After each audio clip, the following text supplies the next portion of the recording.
Trust meteorologist Mikkel Hannah Hardy for your first alert. Thanks for watching News 12 on your side. Parker's Kitchen is my new daily coffee stop. Gourmet beans are freshly ground for every cup. Get your own cup of great tasting, freshly brewed coffee at Parker's Kitchen. Live from Augusta, you're watching News 12, first at 4. And good evening, I'm Courtney Hicks. First at 4, 2 people are dead after a shooting in North Augusta this morning. The Aiken County Sheriff's Office says it happened on Walnut Court, where both victims were found dead.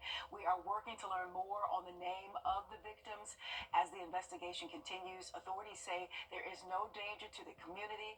Your city hood will have the latest on News 12 at 5. Switching gears here, we have a fire danger statement in effect. Your first alert, Chief Meteorologist Riley Hale is here to explain all of that, plus a look ahead at what conditions we can expect at the end of this week and as we look into that first alert in effect for Monday. Riley. Definitely a lot on the timeline to look at, Courtney. We have the fire risk that does continue today, still the statewide burn ban in effect for South Carolina, but even into the Georgia side, most of our counties are underneath a fire risk, so encouraging everybody that watches us, don't burn for today or tomorrow. We're still going to be just as dry heading into our Friday. Once we get into Saturday, our humidity starts to improve, so the fire risk will go down for the first half of the weekend, and finally, we are expecting rain to show up by Sunday in the way of some thunderstorms, and right now it looks like Sunday storms will be below severe levels. By the time we get to Monday, now we're talking better ingredients, and that's where the severe threat will come to play, and that's why we have issued the first alert. Haven't seen much change here from the storm. All right, thank you, Riley. Aiken County fire crews are continuing to put out brush fires, causing evacuations and road closures. As of this afternoon, both the New Holland Road and Vaucluse Road fires are 100% contained. The Glass Road fire was still burning when we checked this morning. There is still a burn ban in effect for all of South Carolina. You just heard Riley mention that, and your Audrey Dickherber spoke with neighbors who evacuated and will have the latest on News 12 at 6. And in upstate South Carolina and western North Carolina, fire officials are battling 6 wildfires, including a new fire in Haywood County. Hundreds of people are leaving homes as fire crews continue to make progress containing a few of those fires. Back here at home, today marks 6 months since Hurricane Helene swept the area, leaving behind a path of destruction and months of cleaning up of debris. The storm is responsible for at least 249 deaths, making it the deadliest hurricane since Katrina. And today, the nonprofit Renforce hosted an Augusta Strong Town Hall for residents to share experiences from Hurricane Helene. They were also able to voice concerns with the funding for storm recovery. It's been about 6 months from this storm, and we can't drive anywhere without seeing, the damage of a storm. If it's still a tarp on a house, if it's still a fallen tree, if it's still an abandoned building or an abandoned home, we're still having such a huge impact of the storm here in the community. And I think the community is wanting to ensure that they've not been forgotten. Indeed, attendees learned about resources and who they can talk about with their issues, or who they can talk to about their issues. You also can reach out to Renforce on their website. And our region saw flooding, tornadoes, and severe wind damage due to the powerful hurricane. Helene hit the Big Bend of Florida as a Category 4 before hitting the CSRA as a Category 1. According to the National Oceanic and Atmospheric Administration, tree canopy sustained more than 75% loss, with some areas losing over 90%. We have a full report on the statistics and toll and effects of Helene on WRDW.com. And if you need help recovering from Hurricane Helene, you have less than 1 hour to get to Hayden Baptist Church in Aiken and receive financial, physical, and emotional assistance from the Disaster Care Management Team. If you are unable to make it, you can still contact FEMA for assistance via the FEMA website, the app, or by calling. We have all of that information at WRDW.com. And Hurricane Helene survivors in Florida say they cannot rebuild their homes because of red tape. This was the scene in Hudson Beach on September 26th, a day before the hurricane hit the CSRA.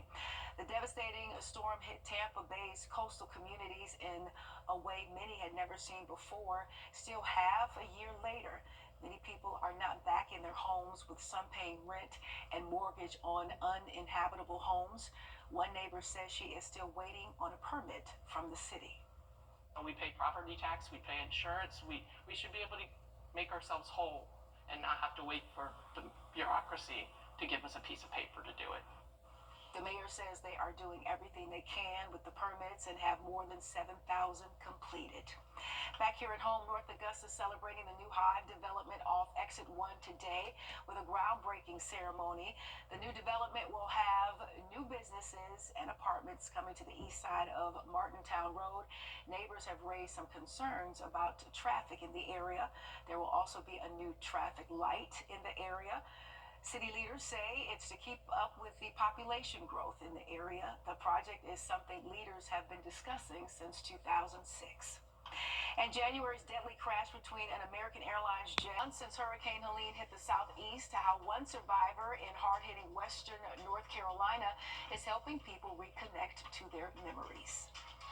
And we are expecting dry fire danger conditions to stick around through Friday. Heading into the weekend, we finally bring back a chance for rain, but some of those could be storms and some could be severe by early next week. We'll have that full forecast next. Time and Temp, brought to you by your First Alert weather team. I've had in on Saturday. First alert still in effect for Monday. That's when the stronger storms arrive. Keep it here for those updates. All right, thank you, Riley. 6 months ago today, the very powerful Hurricane Helene stalled over the southeastern U.S. The deadly storm washed away people's homes and their cherished belongings. Skylar Henry returned to hard-hit Asheville to see how the survivors are doing now. 6 months ago, rushing floodwaters washed away homes that once stood feet away from the river. Among the debris, these photos in Taylor Shanker's office. She first spotted them during a walk checking out the damage, so she began collecting them, and after a while started looking for more. For me, that's one thing that I could do to help, was to go and walk these riverbanks and see if I could find any more photos and then share them online. Now the photos are mostly all dry. Determined to return them, she cleaned what she could and then posted the pictures on social media on a profile she called Photos from Helene, so people could claim them. How many do you think you found? Oh, there's like well into 600 photos. And now I have reunited almost 80, which is really exciting. Mud-caked photos are of babies, weddings, birthday parties, pets, and school portraits. This is the bag of photos that Mary has recently found. Mary is Mary Moss. Some of the pictures Shanker collected belong to Moss. And then that's her son, Dallas. And she's still finding Moss's photos. So this is the steps to my house. Floodwater swept away her family home and everything inside. They lived there for 40 years. I come bearing gifts. All right. Look at that. This is nice to meet you. Shanker has reunited nearly 40 photos with Moss. That's my baby Dallas. Oh, man. Oh, gosh. Like thousands of people in western North Carolina, life looks nothing like it did before the storm. You sit there and watch everything you own go down the river, but the only thought is those memories and those things that you can't replace. Moss and her family are one of the more than 150,000 receiving help from FEMA. The storm caused tens of billions of dollars worth of damage. Officials say it'll take years to fully bounce back. What's it been like for you guys in the month since all of this? Unreal. You know, we're trying to take one day at a time. The road to recovery is long for Moss as well, but she's grateful for the treasure trove Shanker has found for her. The river couldn't take my memories, but it sure as heck took all the things that, you know, I treasure the most. Oh, very sweet. Our thanks to Skylar Henry for that. And she says she will continue the project until most of those photos find their way back to the owners. And it's Braves home opener day. We will take a look at some of the new merchandise you can get for the games or this week's block party that's coming up. We do have dangerous fire weather continuing today and tomorrow. We should see improvement by the weekend. I'm going to look at that 7-day just after the break. First Alert Radio. Our First Alert has always given you the edge against severe weather. And now, with our new First Alert Radar Network, First just got even faster. With up to 10 times the resolution of other local radars and technology that can pinpoint right down to your street. First just got faster. And today is the home opener for the Atlanta Braves, which means you have to wear your Braves gear. Just miles from Truist Park, shelves are stocked at an Academy Sports in Dunwoody. Some items you can get before the block party include t-shirts, wallet, jackets, and more. One man and his 4-year-old son went in for a pre-shopping spree, and he says not many things top watching Braves baseball with his boy. And today's game against the Padres just started just a bit after 4. And if you're looking for all of this season's Brave games, they will be on Peachtree Sports Network. Those channels include channel 26.2, channel 27 if you have AT&T and DirecTV, and channel 252 if you have Comcast. Riley? All right, taking a look at our community calendar. Tomorrow is the CSRA Heart Walk at SRP Park. You can register now and donate to the American Heart Association. Gates are going to open at 5 p.m. and the walk starts at 6. And the weather looks great tomorrow. That's the thing.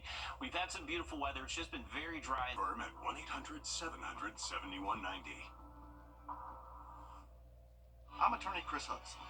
I grew up in Augusta, and I live here. When you hire the Chris Hudson Law Group, you get me. And I don't need a GPS to find the courtroom. If you're injured in an accident, call me, Chris Hudson. I'll bring it.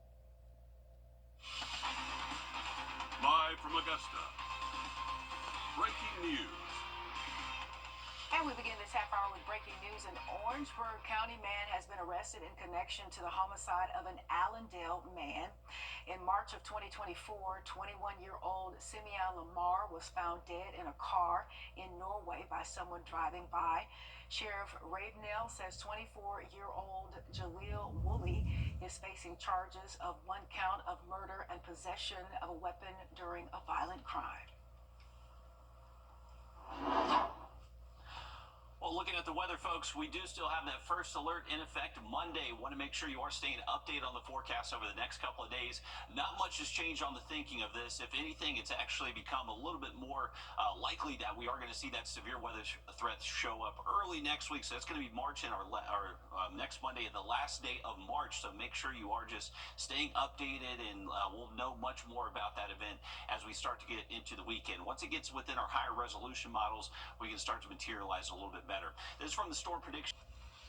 And those layoffs at the Food and Drug Administration and the CDC are prevention and are expected to trim roughly 20% of staff members at those agencies.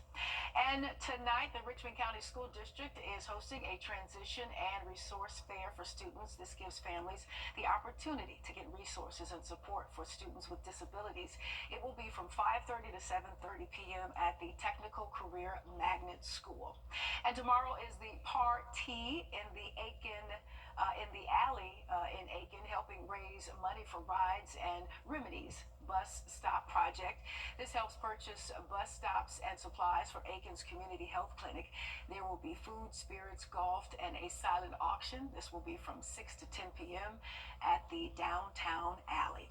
And this Saturday, the Augusta soccer team is hosting an inaugural home match against the Georgia Revolution U23 team.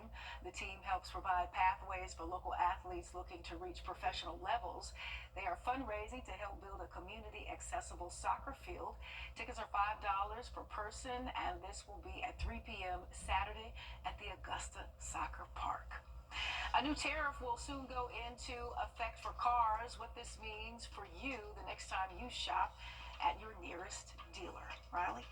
And we know that fire danger continues today and again for our Friday. Please don't burn across the area. We are expecting rain, though, later in the forecast. We'll have more of that in the First Alert Monday, just after the break.